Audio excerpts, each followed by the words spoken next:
আসসালামু আলাইকুম। Daily Holmes স্কুলের পক্ষ থেকে স্বাগত জানাচ্ছি। আমি জিল্লুর রহমান। এখন আমরা এসএসসির 2023 সালে রাজশাহী বোর্ডের একটি অঙ্ক আমরা একটু দেখব। প্রশ্নটি আমরা টোটালি সলভ করব। খেয়াল করি, আমাদের উদ্দীপকটি দেওয়া আছে tan θ plus sec θ divided by tan θ minus sec θ is equal to x plus y divided by x minus y এবং cos alpha minus sin alpha is equal to √2 into sin alpha. এটা হচ্ছে আমাদের উদ্দীপক। এখন এখানে আমাদের প্রশ্ন দেওয়া হয়েছে ক নম্বরে tan a is equal two 3/4 হলে sin এর মান নির্ণয় করো। খ নম্বর প্রশ্ন x is equal to 1 y is equal to √2 এবং থিটা ইজ ইকুয়াল টু সূক্ষ্মকোণ হলে থিটার মান নির্ণয় করো। এরপরে গ নম্বর বলা হচ্ছে উদ্দীপক ব্যবহার করে প্রমাণ করো যে cos alpha minus sin alpha divided by cos alpha plus sin alpha is equal to tan alpha. এখন আমরা ক নাম্বার প্রশ্ন থেকে আসি। কতে বলা হচ্ছে সাইন এর মান নির্ণয় করো। সেক্ষেত্রে আমাদের দেওয়া আছে, অংশটা আমরা একটু লিখি। দেওয়া আছে কি tan θ ইজ ইকুয়াল টু 3/4। এখান থেকে আমাদের বের করতে হবে সাইন এর মান। কিন্তু দেওয়া আছে কত? দেওয়া আছে tan ইজ ইকুয়াল টু 3/4। এক্ষেত্রে আমরা এখন একটু ক্যালকুলেশন করি। এই tan এইটাকে আমরা টোটালি বর্গ করে দেই। তাহলে tan square a divided by বর্গ করলে 3 এর বর্গ করলে 9, 4 এর বর্গ করলে 16। এখন tan স্কয়ারকে আমরা sec স্কয়ারে কনভার্ট করি। আমরা নরমালি জানি যে sec square theta minus tan square theta is equal to 1। সেক্ষেত্রে tan square is equal two কত হয়? tan যদি ওই পাশে নিয়ে যায়, তাহলে আমরা sec স্কয়ার থিটা মাইনাস 1 হয়। তাহলে tan square is equal two কত হয়? sec square minus 1 is equal two 9/16। এখন এই sec স্কয়ারকে আমরা একটু আলাদা করি।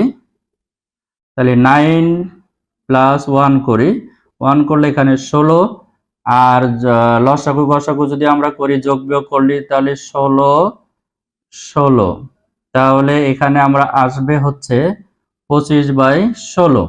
এখন sec স্কয়ারকে আমরা কজে নিয়ে যাই, যেহেতু সাইন আমাদেরকে চেয়েছে, তাহলে sec স্কয়ারে একমাত্র নিয়ে যাওয়া যায় কজে। তাহলে sec square is equal to 1/cos square, তার মানে 25/16।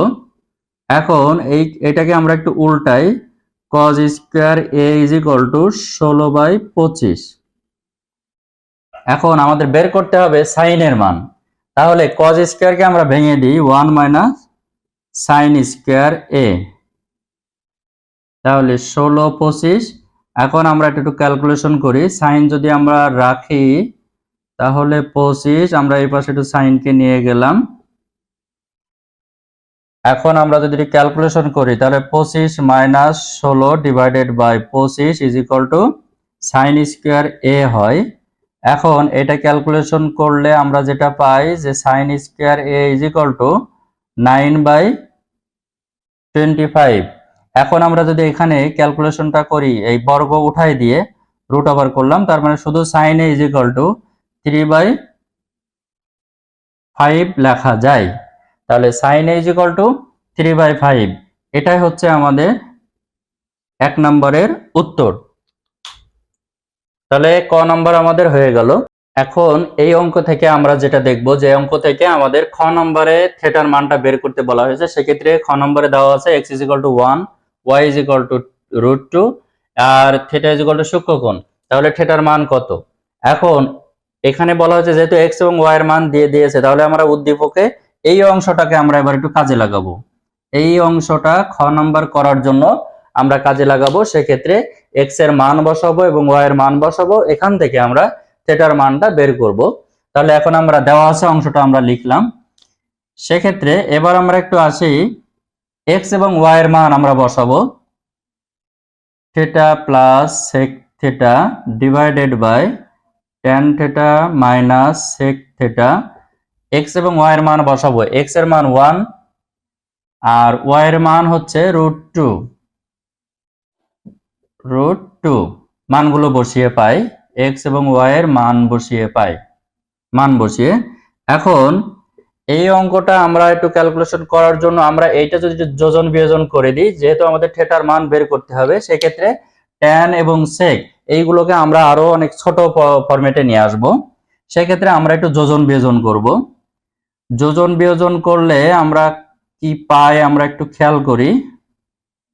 যোজন বিয়োজনের ক্ষেত্রে হচ্ছে লবের সাথে হর যোগ হবে উপরে, তারপরে হবে লবের সাথে হর মাইনাস। তাহলে আমরা যেহেতু যোজন বিয়োজন করব, তাহলে উপরেরটার সাথে নিচেরটা যোগ হবে। Tan theta minus sec theta, এবার হবে tan theta plus sec theta minus tan theta, আর এই মাইনাসে মাইনাসে প্লাস হয়ে গেল সেক থিটা।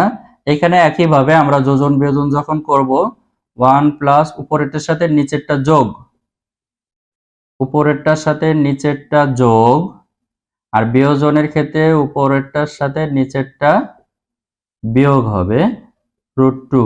আমরা করলাম কি, যোজন বিয়োজন করে পাই, যোজন বিয়োজন করছি।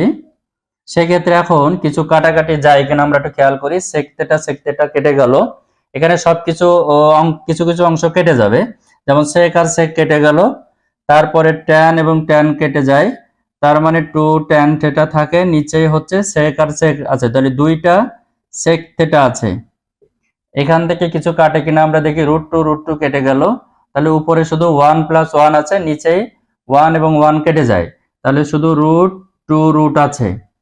এই ক্ষেত্রে 2 কেটে যায়, তাহলে থাকে কত, 1/√2। এই 2 কেটে গেল, তাহলে শুধু থাকে tan theta by sec theta is equal to 1/√2। এই ফরম্যাটে আসার পরে এখন এই ট্যান এবং সেকটাকে আমরা সাইন এবং কজে ট্রান্সফরমার করি, সাইন এবং ট্যান এবং সেকটাকে আমরা সাইন কজে আমরা নিয়ে আসি। সেক্ষেত্রে ট্যান ইজ ইকুয়াল টু, আমরা যদি ভাঙি ট্যানটাকে, সাইন বাই কস থিটা হয়, sine by cos theta divided by sec is equal to 1/cos হয়, ইজ ইকুয়াল টু 1/√2। এখানে যদি আমরা একটু ক্যালকুলেশন করি, যে সাইন বাই কজ উপরের নিচে যদি আমরা করি, cos by 1 is equal to 1/√2। এই যে cos কেটে যায়, সেক্ষেত্রে থাকে হচ্ছে শুধু সাইন থিটা, সাইন থিটা 1/√2।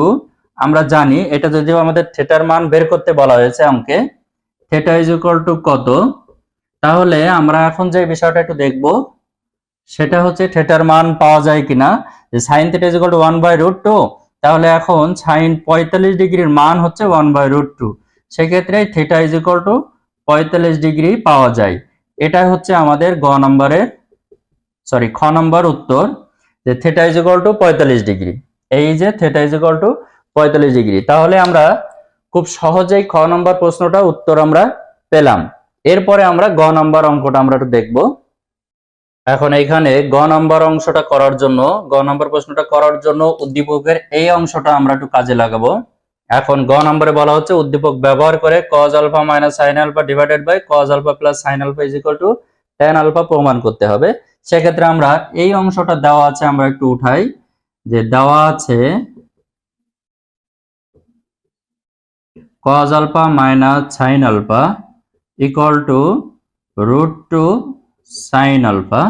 সেক্ষেত্রে আমরা এখানে একটু ক্যালকুলেশন করি, সাইন এক পাশে নিয়ে আসি, তাহলে cos alpha is equal to √2 sine alpha plus sine alpha লেখা যায়। এখন cos alpha is equal to, এখানে আমরা একটা সাইন আলফা কমন নেই, কমন নিলে হলো কি √2 প্লাস 1। এখন এই জায়গাটা আমরা একটু ক্যালকুলেশন করি, যে cos আলফা উভয়কে এইটার বিপরীত সংখ্যা দিয়ে গুণ করি, সাইন √2 মাইনাস প্লাস আছে, এখন মাইনাস দিয়ে আমি উভয় পক্ষকে গুণ করছি। সেক্ষেত্রে cos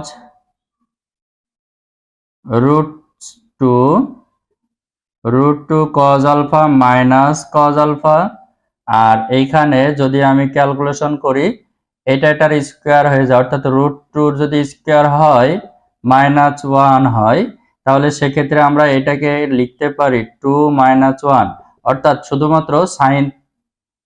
শুধুমাত্র সাইন আলফা আমরা লিখতে পারি। সাইন আলফা, এই যে সাইন আলফা। এখন এইখানে আমরা একটু খেয়াল করি, √2 cos alpha minus cos alpha, এই যে সাইন এবং cos এক পাশে নিয়ে আসি, তাহলে sine alpha plus cos alpha, এই cosটাকে আমরা ওই পাশে নিয়ে গেলাম, তাহলে সাইনের সাথে cos ওই পাশে নিয়ে গেলে মাইনাস cos প্লাস হয়, আর √2 cos আলফা আছে। এই যে সাইন আলফা cos আলফা এই অংশটুকু আমার দরকার। এখন আমরা একটু লেফট হ্যান্ড সাইড, এই যে লেফট হ্যান্ড সাইড আমরা একটু ইউজ করি, cos alpha minus sine alpha divided by cos alpha plus sine alpha. এখন cos আলফা মাইনাস সাইন আলফার এখানে আমাদের দেওয়া আছে √2 সাইন আলফা ডিভাইডেড বাই এই যে sine alpha plus cos alpha, sine alpha plus cos আলফার মানটা কি, মানটা আমরা পেলাম √2 cos আলফা। এখন এই যে √2 কাটা যায়, তাহলে শুধুমাত্র sine alpha divided by cos alpha থাকে। এখন এইটাকে আমরা ইউজ করতে পারি যে sine by cos is equal to tan alpha, তাহলে left hand side is equal to right hand side আমরা পেয়ে গেলাম। তাহলে left hand side is equal to right hand side, tan আলফার মান আমরা পেয়ে গেলাম, এটা হচ্ছে আমাদের প্রুফড। তাহলে গ নম্বর অঙ্কটা আমরা খুব সহজে বের করতে পারলাম। তাহলে রাজশাহী বোর্ড অঙ্কটি আমরা টোটালি কমপ্লিট করলাম।